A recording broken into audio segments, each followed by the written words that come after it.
moom actuellement il est député mais bu ñu waxee 94 milliards yi ba tuddoon ci Mamour Diallo à l'époque gisoon nañu ci dossier bi sax Ousmane Sonko duggoon na si mais pour ñu tàmbali foofu tamit ay enquête yu xóot mu mel ni parquet bi itam dafa sàkku ci à ce que ñu dindi mbalaanu kiiraayam ci annonce yi nga xamante ni buñ ci sukkandikoo mooy bu Amadou Ba ak wax nañ fi Biringa Mangara entre autres mais démb moom c'est pairs wala boog ñu bokkee ci mouvement am jóg nañu mettre en bouclier ne ñoom tam yi am politique la ndax ci tam ci ordre normal des choses la su fekkee tamit dossier boobu ngir ñu laal ko il faut moom mi nekkoon jamono jooju ministre tam ñu xam nga enquête toutes c'est des enquêtes à charge et à décharge là. Sur les gendarmes et les policiers, c'est des traces d'indices concordants de nature à motiver l'inculpation de la personne. Si c'est un juge d'instruction, il cherche des charges. Devant les juridictions de jugement, c'est des éléments de preuve. Dans le déroulement de l'enquête, il y a des déclarations qui mettent en cause Massamba Mademba, Major Kani ou le général Kani ou quoi que ce soit. Là-bas, s'il juge l'opportunité de les convoquer et de les entendre, Amadou Ba est outillé, c'était un premier ministre, c'était un ministre des Finances, c'était un ministre des Affaires et autres. S'il le dit, il est outillé intellectuellement pour se défendre. Je pense qu'Amadou Ba, il est outillé intellectuellement pour se défendre. Et au vu de son autorité, sa posture à gauche, Amadou Ba kenn du jël hasard di ko complot wala dara parce que le sabbat du problème après. Donc c'est-à-dire s'il parle, il est capable de se défendre. Il ne fallait pas s'y attendre tamit ci bi xew. Non, dans les changements de régime en Afrique, c'est tout le temps la même chose. C'est tout le temps la même chose. Les gens cherchent chaque fois à se justifier, à faire des manières. Maintenant, souhaitons que ça ne se passe pas comme le cas de Karim Wade. On paye plus de 2 milliards à des avocats et après zéro. Dans les cas d'espèce, que le droit soit dit dans la légalité et dans l'égalité. Dans la légalité, nulum crimen, nulum poena sine lege, c'est-à-dire il faut que nous incriminer légalement prévu par la loi. Légalité, il y a la légalité, c'est cela. Légalité, c'est-à-dire que mesures, ça correspond à ce qu'il a fait. Maintenant, la subjectivité, la gars a pensé. Ousmane Sonko mënut a éliminer tous les ennemis adversaires politiques c'est pas possible. mënu ko loolu ay wax la bi yàqu. loolu c'est pas possible mënu ko parce que même man mii sax damay mën naa bëgg a nekk président gannaaw suba bu ma amee ñu ma ko disee. te bu boobaa aussi mën naa leen gagner duñ ko sóoraale. xam nga yàlla rek a xam. waaw moo tax il faut faire très attention. kenn mënut a paare nit. lan la woon Fir'aw na xaw ma benn prophète là. bu ñu ko woon benn xale bu góor lay remplacer mooy rey lii bi far héberger lii bi di c'est la même chose c'est-à-dire les Sénégalais ëllëg bu ñuy changé ñoom dañ la fiy jële mais duñ la changé keneen ku ñëw ñu jël mais dañ la fiy jëlee donc Sénégal ku ko yor da ngay dem ci cas boobu.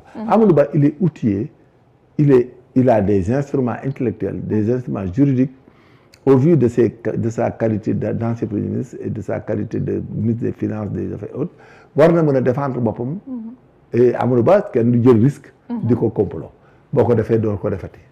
est-ce que tey mën nañu jàpp ni nguur gi fu mu toll mën na jublu ci ay complot waat puisque bu ñu basé wooyee fii li fi jotoon a xew yépp ñu ciy judd wàllum complot te nguur gi balaa ñoo jot réew mi dañoo promettre woon les Sénégalais à ce que xaalisu Sénégal weccet bu ci nekk ak dossier bu mu munti doon dinañ ko càmbar xool. fan la dugg. complot mooy complot nguur gi du risque def complot Sénégal léegi ko intelligent nguuru kese. wóor ne ba nga fiy jóge dans 5 ans 4 ans wala 10 ans maximum doo complot doo ko risqué. parce que complot boo ko defee yow sa bopp nga rey parce que xam nga lu tax doo complot. Sénégal da lay wóor ne def fi fukki at nit ñi ànd ak yow c'est difficile. c'est relatif quoi en quelque sorte. donc man du ma jël risque di complot kenn koo xam ne ëllëg mën naa fayu lor sama njaboot. xam nga loolu mooy am. xam nga crescendo lay doon. risque complot moom magistrat benn du ko nangu ñu koy sacrifier ëllëg. benn ministre de la justice Ousmane du ko nangu ñu koy sacrifier ëllëg di sacrifier njabootam. ministre de l'intérieur du ko nangu benn gendarme du ko nangu benn policier parce que àdduna dafa tërëri ci jamono ji ñàkk. à tout moment ça peut casser nga def ci erreur ça te rattrape et ça te dalay lor. li ma wax ni du ay caaxaan. c'est du baatin gis nga il faut jamais. mais il faut dire jamais tey imagine Diomaye ni ñu nekk président. waaw kenn en 20 jours. mais ëllëg ak si biir man nii ngay xeeb nii rek mën naa fi toog di dogal ci réew bi. exemple laa lay jox. parce que baa ngi ci non c'est la vérité li may wax. te lu gaaw la lu mën a nekk. ku ko yaakaar ne mënta nekk tu te trompes tu dors. l'essentiel nag loolu moo tax léegi jamono ñu nekk. benn gendarme wala policier wala magistrat bu am carrière doo risquer dugg ci complot. parce que loolu moom ëllëg lu la dal sa njaboot yaa leen ko teg et tu es coupable. ndax lii mu kon mooy leçon wu ce qui s'est passé diggante 2021 la. non ay complot c'est-à-dire c'est des activités politiques. parce qu'on parlait de complot. non pas complot wala dala ay relation de cause à effet dem nga ci kër gi jéñ na la affronter ko man moo tax Amadou Ba je le conseille que il est instrumenté il a les armes il est intellectuel haute de confronter s'il est convoqué. Il n'a qu'à aller se défendre. On parle de mandat d'arrêt également. contre Mamour Diallo. non Mamour Diallo mandat d'arrêt rek il faut nga écrire ba pare. mandat d'arrêt il faut nga def ko un fugitif qui a pris la fuite. mandat d'arrêt gendarme du ko posé keneen du ko posé juge d'instruction koy posé le juge d'instruction s'il ne voit pas Mamour Diallo il donne un mandat de comparution il ne voit pas Mamour Diallo il lui envoie un mandat d'amener les gendarmes le recherchent suñ ko gisut ñoo ne gisuñu ko léegi il fait l'ordonnance de renvoi devant il instruit il dit que il continue son instruction ba pare def mandat d'arrêt pour ñu ko devant l'audience si c'est un crime il doit comparaître il n'a qu'à venir comparaître mais ils verront mais ils n'ont qu'à respecter les principes. Mamour Diallo il paraît qu'il n'est pas dans le pays on dirait. il paraît dafa génn. oui waaw bu génnee ñu woo ko convoqué ko ñëwul bu ko neexee mu jox ko mandat d'arrêt. pôle financier bi. procureur mën na ko def. non le juge d'instruction sax la koy jox mu def ko. d'accord xam nga procureur moom c'est le directeur de la police judiciaire. moom li mu gën a mën mooy jox gendarme bi de lui rechercher tel amené mais comme y avait enquête. Mamour Diallo son affaire était en instruction je pense. voilà je pense que c'est les juges d'instruction qui vont faire le job. voilà procureur bi moom fi ne dañ ko ciy tudd rek bàyyi gars yi. fi ne nii dañ koy saabare moom te boo demee sax procureur pôle financier moom li muy def. ak li gars yi def du benn. le procureur pôle financier c'est lui qui nous représente mooy représenter li ñuy wax action publique mooy l'action menée au nom de la société pour que ñu punir benn nit à une peine. moom loolu il est parti au procès. mais fi mu ne nii lépp lañ koy jugé moom la ñuy wax quoi. waaw moom moo yoroon njool bi quoi mais boo demee sax ab juge d'instruction moo koy def. voilà donc bref parce que ces cas pareils il faut un juge d'instruction. Le procureur ne peut pas faire tout le cheminement de la procédure quoi. C'est un juge d'instruction. Est-ce que le fait qu'il n'est pas là mun na bloquer tey procédure? Non, de ko bloquer, on va le juger par défaut. Et tout jugement par défaut est susceptible d'opposition. S'il vient, il fait opposition. S'il est dans le cas de délit, les contumaces aussi peuvent faire la contumace. Mais en tout cas de cause, la procédure de jugement peut aller jusqu'au bout s'il n'y a pas de chance de le ramener. D'accord. Voilà, ñoom dañuy dem def juger ko. Si c'est un délit, il le juge, mais le jugement par défaut est susceptible d'opposition. Maintenant, il y a une procédure de rétraction. Bu wàññee am nañu il y a des procédures d'appel qui peuvent avoir lieu.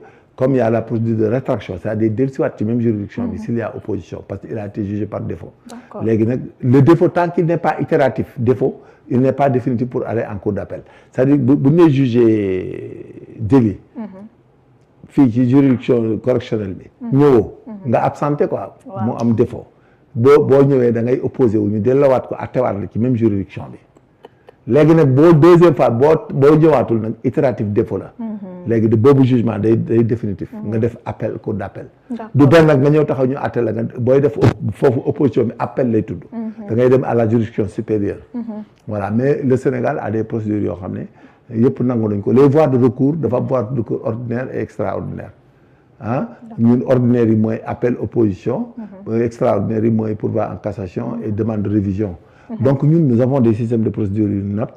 Donc si tu as des avocats capables yoo xam ne dugguñ ci leneen war nañ mën a la assister ñu leer daal ñi waaw ñu dugal ci procédure yi plaider ko parce que avocat aussi il faut nga mën def poursuite il faut nga mën a étudier infraction xool les éléments xool les nullités textuelles les nullités de forme il faut nga aay pour défendre quelqu'un mais aussi si vous êtes linéaire et littéraire des fois pour nga défendre ko mel ni Mamour Diallo day jafe parce que doo am capacité intellectuelle il faut le dire il faut les avoir donc il faut nga am background bi il faut ngay xam background bi waaw parce que il faut être comme Doudou Ndoye de wax ji moom amul nëbbante avocat da ngay jàng ni Doudou Ndoye yàgg ci loolu lay dëgg mais mënoo xëy dem tribunal di dem ak di ñëw rek di lëfër rek lu ne nga dugg ci yor sa sac di wax rek ça il faut apprendre comme Doudou Ndoye Doudou Ndoye il apprend tout le temps il a plus de 75 ans moo tax mais bëri na ci quand même Sénégal ay avocats yoo xam ne c'est ça mooy pour les jeunes et tout le monde da ngay jàng affaire yi xam ko parce que nit ki boo erreuré ci procédure yu mel ni mag yi mais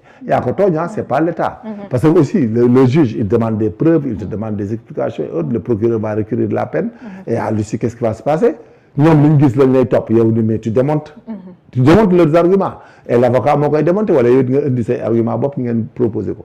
moo tax le droit au Sénégal dafay nécessiter un background intellectuel. des fois da ngay gis nit ñu jugé ko mu génn dem ñi bi naan magistrat bi dañ koo corrompre dañ ko naan fekk du loolu. magistrat bi ñu ko présenté waaj nee na la yow yaa jël samay nag. waaw bi nga ko jëlee da nga dem jaay ko lu ma tuubaatul. mais il faut montrer que sax que yow comme yow nekkoon lu ma tuubaatul. jour boobu mais waral fi nga nekkoon. mais juge boo ko mënti woon foo nekkoon keroog mais du ci mën dara. c'est la même chose. donc loolu mooy subtilité droit bi. et il faut qu'on aille jusqu'au bout pour que nit ñi di mën a expliquer droit bi pour que juge bi di mën a comprendre que lii ñu def fii c'était illégal. kii liñ ko jàppee du dëgg. defu ko parce que nii la jaar am na d'autres éléments. c'est comme ça que ça doit se passer. alors Major événement mars yi diggante 2021 événement mars yi 2021 ba 2024. li fi xewoon bëri na ci cadre dossier Adji Sarr Ousmane Sonko alors bëri na woon jamono jooju ñu fa am ay gaañu ñu sox ay bal vraiment ci terrain bi lors des manifestations indemnisation yi nga xamante ne nguur bi yëkkati na ko am na ñenn ñu ci jural polémique ci ndax nguur gi moo ko waroon jël décision ci wàllu boppam def ko wala dañoo waroon jaar ci yoon def ko décision boobu jàngat ban nga ci am. non loi d'amnistie moo provoqué ni Diomaye doxale c'est normal. D'accord. C'est la logique c'est la suite logique parce que amnistie bi dafa amnistier l'action publique le côté pénal quoi mooy kenn du àtte kenn du incriminer kenn. xam nga amnistie bi noonu la def fi ne amoon droit tudd kenn moo defoon ak moo waxoon léegi nag le côté civil day am problème il faut nga dédommage ñi blessé wu ak ñi gaañu. voilà loolu mooy principe bi mais li ci yokk rek am entachement. mooy naan kuñ jàppoon te ñan lañ jàppoon. il faut ñu jàppoon ak yooyu comme jugé wuñ leen. il fallait voir ñi ci gaañoo ak ñi ci gaañu.